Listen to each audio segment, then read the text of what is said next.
Hey friends, if you encounter error 1500, another installation is in progress in Windows 11, then please watch this video. I will guide you through the resolutions.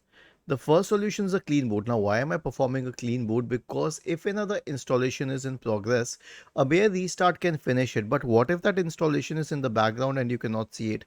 So to be sure that in one solution we fix the problem, search for system configuration in the Windows search bar and open system configuration.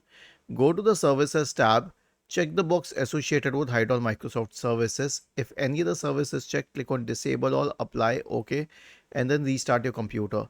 Now, if this doesn't help, then search for Services in the Windows search bar and open Services. OK.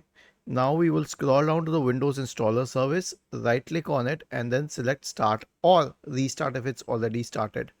Was this helpful? If yes, then please subscribe to the channel. If not, then let us know in the comment section of the video on how we could help you further. Thank you for watching this video and have a nice day.